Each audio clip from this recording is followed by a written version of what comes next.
আর বন্ধুরা, বাহারি কিচেনের চ্যানেলের তরফ থেকে আপনাদের সবাইকে স্বাগত। আজ আবার চলে এসেছি একটি নতুন রেসিপি নিয়ে। আজ আমি করে দেখাবো রাজমা দিয়ে নিরামিষ ওলকপির তরকারি। আমি রান্নাটা করছি, আপনারা দেখতে থাকুন।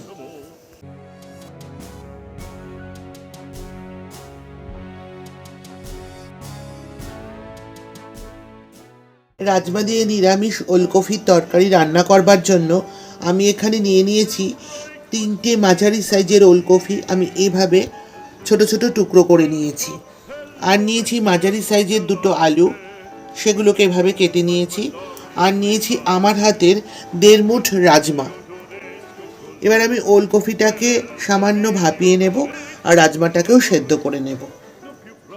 বন্ধুরা, ওলকপিটা আমার ভাপানো হয়ে গেছে, দেখতে পাচ্ছেন। আর এখানে রাজমাটাও সেদ্ধ করা হয়ে গেছে। এবার আমি রান্নাটা শুরু করছি, আপনারা দেখতে থাকুন।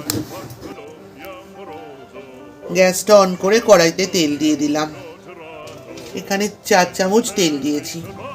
তেলটা গরম হওয়ার পর আমি সেদ্ধ করা রাজমাটা ছেড়ে দিলাম এর মধ্যে। রাজমাটা একটু ভেজে নেব। রাজমাটা ভাজা হয়ে গেছে, এবার আমি রাজমাটা একটা প্লেটে তুলে নিচ্ছি। সবটা রাজমা ভাজা হয়ে গেছে, তুলে নিলাম। এবার আমি এই তেলের মধ্যে আলুটা ছেড়ে দেব। মাঝারি সাইজের আলু নিয়েছিলাম টুকরো করে, সেটা আবার তেলে ছেড়ে দিচ্ছি। আলুটার মধ্যে দিয়ে দিচ্ছি সামান্য হলুদ গুঁড়ো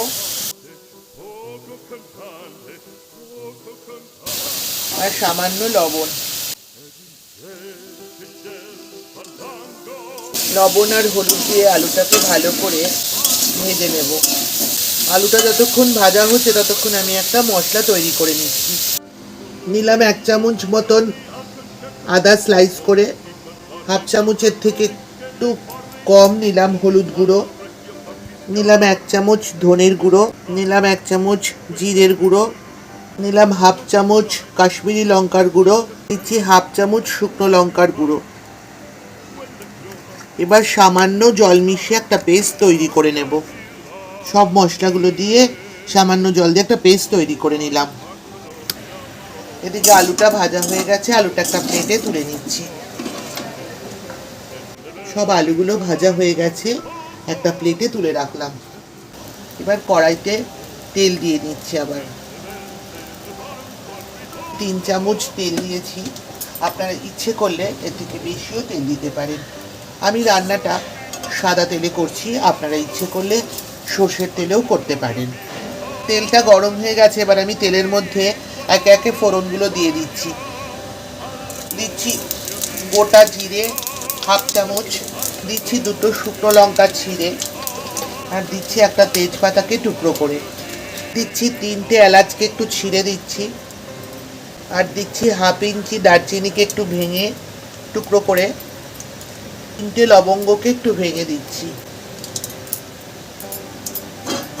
ফোড়নগুলো হওয়া পর্যন্ত একটু অপেক্ষা করব।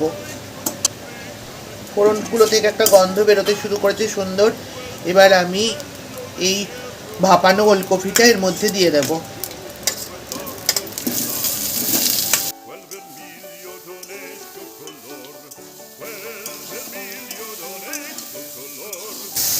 এবার আমি এর মধ্যে ভাজা আলুগুলো ছেড়ে দিলাম।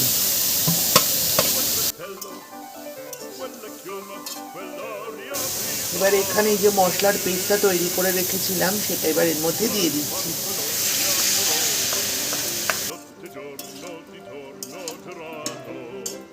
এই সাইজের একটা টমেটো নিয়ে স্লাইসারে ভালো করে ঘষে দিচ্ছি।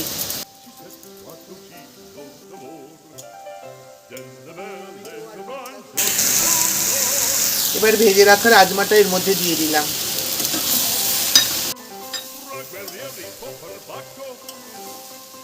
দিয়ে দিচ্ছি সামান্য একটু চিনি।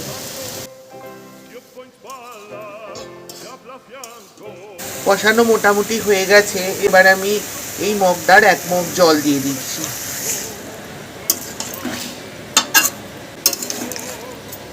আর একটু জল লাগবে, খুব একটা বেশি জল দেব না, কারণ সবগুলোই ভাপানো সেদ্ধ করা রয়েছে।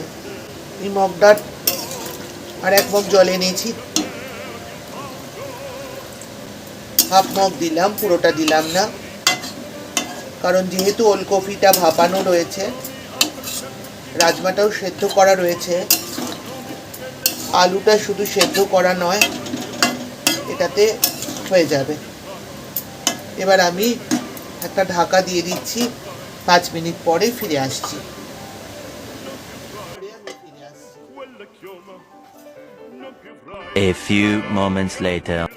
5 মিনিট পরে ফিরে এলাম, এসে ঢাকাটা তুলবো। দেখতে পাচ্ছেন বন্ধুরা, জল একদমই টেনে গেছে, শুকনো শুকনো হয়ে গেছে। আমি খুব একটা ঝোল রাখবো না, আপনারা যদি চান এর থেকে বেশি ঝোল রাখতে পারেন, তাহলে একটু কম টানাবেন বা জল একটু বেশি দেবেন। এবার আমি এর ওপরে দিয়ে দিচ্ছি হাফ চামচ গরম মশলার গুঁড়ো,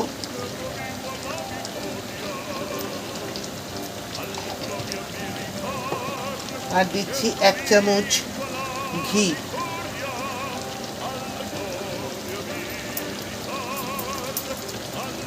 এবার সবটা ভালো করে ওপর নিচ করে দেব।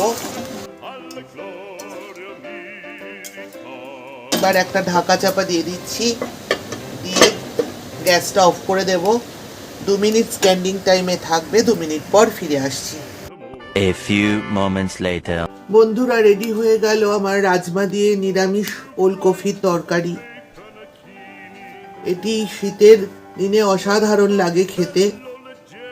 আপনারা নিরামিষের দিনে এটা অবশ্যই করে খাবেন এবং আমাকে কমেন্টে জানাবেন কেমন লাগলো। আমার এই রেসিপিটি যদি আপনাদের ভালো লাগে তবে অবশ্যই লাইক করবেন, শেয়ার করবেন, এবং যারা যারা এখনও আমার চ্যানেলটিকে সাবস্ক্রাইব করেননি তারা অবশ্যই আমার চ্যানেলটিকে সাবস্ক্রাইব করবেন, পাশে থাকা বেল আইকনটি প্রেস করবেন। আমার চ্যানেলটির পাশে থেকে আমার চ্যানেলটিকে এগিয়ে নিয়ে যেতে সাহায্য করবেন।